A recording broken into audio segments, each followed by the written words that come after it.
അവിടെ അമ്മച്ചിയാട്ടോ മാഫിയുടെ അവൾക്ക് എന്താ സോക്കേടെന്ന് എനിക്കറിയത്തില്ല. അവിടെ തന്തയായിരിക്കും മറ്റേ ഇത് കൊണ്ടുവരുന്നത്. ഷെഫീന ബീവിയുടെ അമ്മയ്ക്കും അച്ഛനും എല്ലാത്തിനും വിളിച്ചിട്ടുണ്ട് രണസുന. ലാൻഡ് ചെയ്ത ഉടനെ തന്നെ അമ്മാതിരി പൊളിച്ച ആട്ടുകാട്ടിയിട്ടാണ് ഇറങ്ങിയിട്ടുള്ളത്.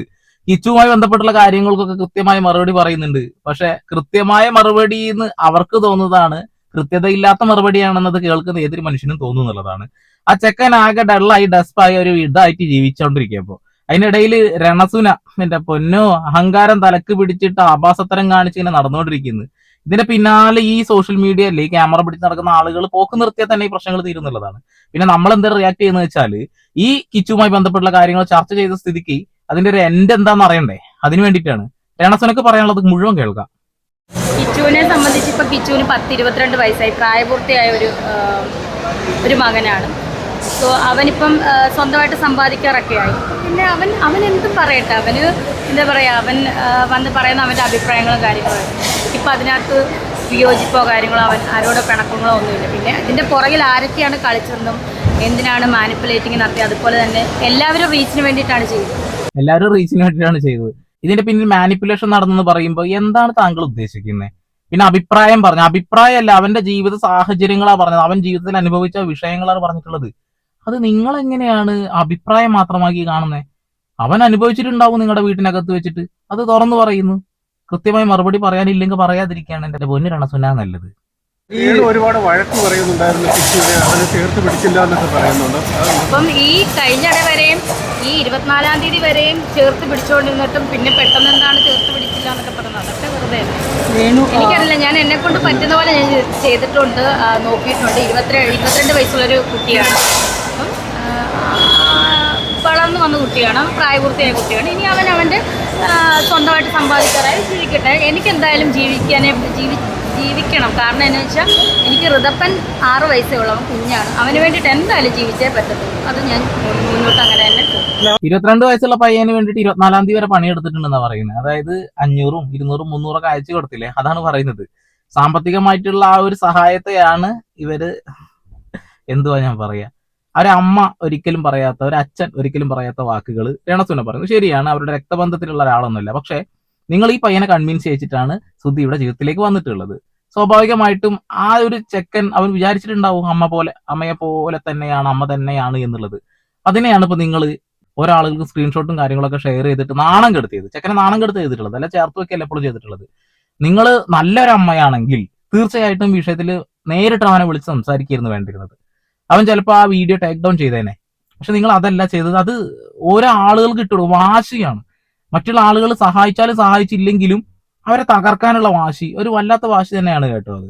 പിന്നെ ഋതപ്പന്റെ വയസ്സിനെ കുറിച്ചിട്ടാണ് പറഞ്ഞത്. ഋതപ്പനെ നോക്കണം, അല്ലെങ്കിൽ നൈസായിട്ട് കിച്ചുവിനെ ഒഴിവാക്കുക എന്നുള്ള പ്ലാന് മുന്നേ ഉണ്ടായിരുന്നു എന്ന് ഏകദേശം മനസ്സിലായിട്ടുണ്ട്. അവന്റെ വീഡിയോ കാണുമ്പോൾ തന്നെ മനസ്സിലാവുന്നുണ്ട്. നൈസായിട്ട് ചെക്കനെ ഒന്ന് മാറ്റി നിർത്താനുള്ള ശ്രമം നടത്തിയിട്ടുണ്ടെന്ന് വീഡിയോയിൽ മനസ്സിലാവുന്നുണ്ട് എന്നുള്ളതാണ്. പിന്നെ സുധിയുടെ പേരും പറഞ്ഞുകൊണ്ട് ഒരുപാട് ഫണ്ട് വന്നിട്ടില്ലേ. ഈ ഫണ്ടല്ലേ ആ ചെക്കൻ അവകാശപ്പെട്ട ഫണ്ട് തന്നെയാണത്. പക്ഷെ എനിക്ക് സുധിച്ചേട്ടന്റെ രക്തത്തിൽ പറഞ്ഞതാണ് 2 മക്കളും. അവരെ എനിക്ക് എന്താ പറയുക, എനിക്ക് അവരെ ഒരിക്കലും വെറുക്കാനോ ഞാൻ ഒരിക്കലും അവരെ തള്ളി പറഞ്ഞിട്ടുമില്ല. എങ്ങും പോയി ഒന്നും ഞാൻ പറഞ്ഞിട്ടില്ല, തള്ളി പറയത്തുമില്ല. എനിക്കെന്നും അവര് മക്കൾ തന്നെയാണ്. എങ്ങും പോയി ഒന്നും പറഞ്ഞിട്ടില്ല എന്നുള്ളത്. സജീന വ്ളോഗ്സിനൊക്കെ പിന്നെ എന്തിനാണ് സ്ക്രീൻഷോട്ട് അയച്ചു കൊടുത്തത്? ഒരമ്മ ഒരിക്കലും ചെയ്യാത്ത കാര്യമാണ്. സ്വന്തം മക്കൾ എന്ത് തെറ്റ് ചെയ്തിട്ടുണ്ടെന്നുണ്ടെങ്കിലും ചേർത്ത് വെക്കുക ചെയ്യുക. പകരം നിങ്ങൾ അവർ വീഡിയോ ചെയ്തു എന്ന് ഒരൊറ്റ പേര് പറഞ്ഞുകൊണ്ട് നിങ്ങൾ ആ മോശത്തരം ചെയ്തിട്ടുള്ളത്.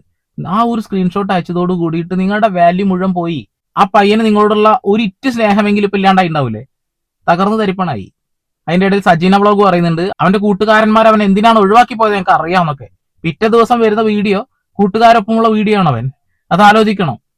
സജീന വ്ളോഗൊക്കെ ഭീഷണിയാണ് ഉപയോഗിക്കുന്നത്, മനസ്സിലാക്കണം ചേച്ചി. പിന്നെ കിച്ചു പറയുന്നത് ഇനി എനിക്ക് ഋതപ്പനെ കാണാൻ പറ്റുമോ എന്ന് പോലും അറിയത്തില്ല എന്ന്. അപ്പം വന്നു കഴിഞ്ഞാൽ അവന്റെ വീട്ടിൽ ഞാൻ എന്തിനാണ് കേട്ടാതിരിക്കുന്നത്? അതിന്റെ ആവശ്യമില്ല. ഞാൻ അങ്ങനെയൊന്നും, ഇതാണ് പറഞ്ഞ മാനിപ്പുലേറ്റിംഗ് റീച്ചും. അതാണ് റീച്ചാണ് ഇപ്പം ഭയങ്കര ട്രെൻഡിങ് നിൽക്കുമല്ലേ വിഭാഗം. അപ്പം പിന്നെ എല്ലാവരും എടുക്കുന്ന രേണുസുധയായിട്ട് അലക്കി കഴിഞ്ഞാൽ നല്ല ഇത് കിട്ടും. നിങ്ങൾക്കറിയാലോ, ഞാൻ ബ്ലോഗേഴ്സിന്റെ പേരൊന്നും പറഞ്ഞത് ഞാൻ ഇതൊന്നും കാണാറ് പോലും ഇല്ലാതെ, പക്ഷെ എന്റെ കണ്ണിപ്പെടുന്നതുകൊണ്ടാണ്. അതായത് കിച്ചു ഇതൊക്കെ റീച്ചിന് വേണ്ടി സംസാരിക്കാന്നല്ലേ പറയുന്നത്. അവർ കൃത്യമായിട്ട് ആ വീഡിയോന്റെ അടിയിൽ ഒരു കമന്റ് പോസ്റ്റ് ചെയ്തിട്ടുണ്ടായിരുന്നു, അവൻ പിൻ ചെയ്ത് വെച്ചിട്ടുണ്ടായിരുന്നു. ഋതപ്പനെ എനിക്ക് കാണാൻ കഴിയുമോ എന്ന് പോലും എനിക്കറിയില്ല. അതുകൊണ്ടാണ് എനിക്കിത് പറയാൻ മടിയായി നിന്നിരുന്നത്. പക്ഷെ പറഞ്ഞു നോക്കൂ എന്ന് പറഞ്ഞുകൊണ്ടൊരു ചെറിയൊരു കാര്യം അവിടെ എഴുതി വെച്ചിട്ടുണ്ട്. അതാണ് പറയുന്നത്. അതിന് റീച്ചിന് വേണ്ടി കിച്ചു പറയുന്ന പോലെ ആക്കി. അടിപൊളി. റിയാക്ഷൻ വീഡിയോസ് ഒക്കെ ചെയ്യുന്നവർ നിങ്ങളുടെ ഫാമിലി മാറ്റേഴ്സ് എല്ലായിട്ട് ഭയങ്കരമായിട്ട് മോശമായിട്ട് ചിത്രീകരിക്കാനായിട്ട് പോകുന്നു. കാരണം ഫാമിലിക്കകത്ത് ഒതുങ്ങേണ്ട വിഷയമാണ്. ഭയങ്കര ഒന്നും പറയുന്നില്ല നിർത്തി. ഫാമിലിക്കുള്ളിലേക്ക് ഒതുക്കാൻ വലിയ പ്രയാസം ഉണ്ടായിരുന്നില്ല. നിങ്ങൾ ആ സ്ക്രീൻഷോട്ട് ഷെയർ ചെയ്യുന്നത് വരെ അത് ഉള്ളിലിട്ട് തന്നെ ഒതുക്കായിരുന്നു. പക്ഷെ നിങ്ങൾ അതല്ല ചെയ്തത്, ഷെയർ ചെയ്തു. ഇനിയിപ്പോ ഒന്നും പറഞ്ഞിട്ട് കാര്യമില്ല. കയ്യിൽ നിന്ന് പോയി, നിങ്ങളുടെ കയ്യിൽ നിന്നാണ് പോയിട്ടുള്ളത്. ചെക്കൻ അനുഭവിച്ച കാര്യങ്ങൾ കൃത്യമായി പറഞ്ഞു. ആ വീട്ടിൽ തങ്കച്ചൻ പോലും നമ്മളെ മൈൻഡ് ചെയ്യുന്നില്ല എന്നുള്ളത്. ആ വീട്ടിൽ ആരും ജോലിക്ക് പോകാതെ സ്വന്തം അച്ഛനെ കൊണ്ട് കടം വാങ്ങി കൂട്ടിച്ച് അദ്ദേഹത്തിന് നാണം കെടുത്തി എന്നൊക്കെ കൃത്യമായി പറയുന്നുണ്ട്. തന്നെ ആരും പരിഗണിക്കാത്തതിന്റെ ഭാഗമായിട്ട് റൂമിൽ അടക്കപ്പെട്ടതിനെ കുറിച്ചിട്ടൊക്കെ ചെക്കൻ പറഞ്ഞിട്ടുണ്ട്.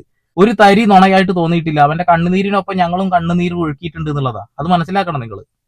രേണു കഴിഞ്ഞ ദിവസം കരഞ്ഞുകൊണ്ട് വീഡിയോ ഇട്ടു, അതിനുശേഷം ഒരു ഡാൻസ്, അതാണ് ഏറ്റവും കൂടുതൽ വിമർശനം നിങ്ങൾക്ക് അത് തന്നെ വിമർശിക്കുന്നവർ വിമർശിക്കുന്നത്. എനിക്കിപ്പോൾ കരഞ്ഞു, എൻ്റെ മാനസിക വശമാണ് ഞാൻ അവിടെ കരച്ചിലൂടെ വന്നത്. അപ്പം തന്നെ എന്നെ സ്നേഹിക്കുന്നവരുണ്ട്, രേണു ഇങ്ങനെ കരഞ്ഞിരിക്കാൻ പാടില്ല, നീ നല്ല വീഡിയോ ഇടുക, നിന്റെ സബ്ബിലെന്താ നീ വീഡിയോ സബ്ബിലിടുക. എന്തായാലും ഞാൻ സബ്ബിലിടുന്ന എടുത്ത് ലോകം മുഴുവൻ പ്രദർശിപ്പിക്കുന്നുണ്ട്. അതുകൊണ്ട് എനിക്കത് വലിയ സംഭവം. അതുകൊണ്ട് എനിക്ക് നല്ല പ്രമോഷൻ കിട്ടുന്നുള്ളൂ. സബ്ബ് കൂടിക്കൊണ്ടിരിക്കുകയാണ്. എനിക്ക് സന്തോഷമേ ഉള്ളൂ. ആരാണ് അപ്പൊ റീച്ചിന് വേണ്ടി സംസാരിക്കുന്നത്? കിച്ചു ആണോ? നിങ്ങളാണ് റീച്ചിന് വേണ്ടി സംസാരിച്ചുകൊണ്ടിരിക്കുന്നത്. എനിക്ക് സബ്ബ് കൂടി എന്നാ പറയുന്നത്. ആദ്യം വിഷമമായത്ര, അതത്ര കിടന്ന് കരഞ്ഞത്. പിന്നെ സന്തോഷമായത്ര, അതുകൊണ്ട് അത്ര ചിരിച്ചത്. ഈ സ്പോട്ടിൽ എങ്ങനെയാണ് ഈ ഇത് മാറുന്നത് എനിക്ക് മനസ്സിലാവുന്നില്ല. ഓക്കെ, ചില ആളുകൾ അങ്ങനെ ആയിരിക്കും, ഒന്നിനെ പോലെ നിറം മാറുന്നവരായിരിക്കാം. തോന്നിയിട്ടുണ്ട് അങ്ങനെ അവൻ ലഹരി ഉപയോഗിക്കുന്ന ഒരാളാണ്. സ്വന്തം മക്കള് എന്ത് ചെയ്തില്ല നമുക്ക് എന്തെങ്കിലും തോന്നുന്നു. അപ്പം ഞാൻ എന്തെങ്കിലും ഒരു തെറ്റ് ചെയ്ത് എൻ്റെ അമ്മയ്ക്ക് അത് തോന്നുന്നു. നമ്മളെല്ലാം നമ്മുടെ മക്കൾ എപ്പോഴും എന്താ നന്നായിരിക്കണം, അവരെപ്പോഴും നല്ലതായിട്ട് ഇരിക്കട്ടെ, അല്ലെങ്കിൽ അവരെക്കുറിച്ച് നമ്മൾ നല്ലതായി ചിന്തിക്കട്ടെ. അപ്പം പിന്നെ അങ്ങനെ ചിന്തിക്കാനുള്ള ഒരു അവസരം പോലും പറ്റുന്നില്ല, ഇപ്പോഴും പറ്റുന്നില്ല. അതാണ് നേരിട്ട് എപ്പോഴെങ്കിലും പറഞ്ഞിട്ടുണ്ടോ ഇങ്ങനെ ഉപയോഗിച്ചിട്ടുണ്ടെന്ന്? ഇല്ല. പിന്നെ നിങ്ങൾ എന്തിന്റെ അടിസ്ഥാനത്തിലാണ് ഏതോ ഒരു സ്ത്രീ പറഞ്ഞ വീഡിയോ ലിങ്ക് ഇട്ട് ഷെയർ ചെയ്തിട്ടത്? അതായത് റൂമിൽ കഞ്ചാവ് വലിച്ചിരിക്കുന്ന ആളുടെ മുന്നിലേക്ക് എങ്ങനെ രേണു പോകും എന്നൊക്കെ പറയുന്ന ആ ഒരു വീഡിയോ നിങ്ങൾ എങ്ങനെയാണ് ഷെയർ ചെയ്യുന്നത്?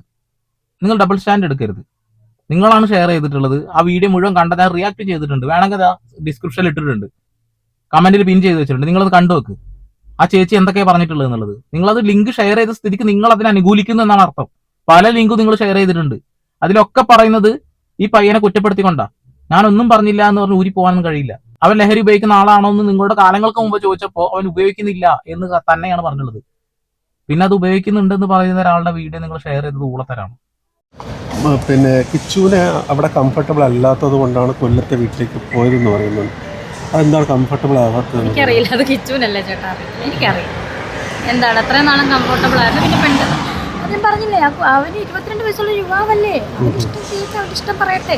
അല്ലോട് നിങ്ങൾക്ക് എന്തെങ്കിലും അറിയോ? എനിക്ക് അറിയത്തില്ല എന്ന് പറയുമ്പോൾ ആ ചെക്കൻ ഒറ്റപ്പെട്ടു. അച്ഛൻ മാത്രമാണ് റൂമിലേക്ക് കയറി വരുന്നത് ഭക്ഷണവുമായിട്ടാണെന്ന് വ്യക്തമായ ചെക്കൻ പറയുന്നുണ്ട്. തങ്കച്ചനൊന്നും മൈൻഡ് പോലും ചെയ്തിരുന്നില്ല എന്ന് കൃത്യമായി പറയുന്നുണ്ട്. എന്തിനാണ് കൊല്ലസുധിയുടെ വീട്ടിൽ നിന്ന് വഴക്കുണ്ടാക്കിയിട്ട് എല്ലാവരും ചേർന്ന് അവിടെ നിന്ന് ഇറങ്ങിപ്പോയത്? നിങ്ങളുടെ സ്വഭാവം കൊണ്ട് തന്നെ എല്ലാവിടെ തല്ലുണ്ടായിട്ടുള്ളത്.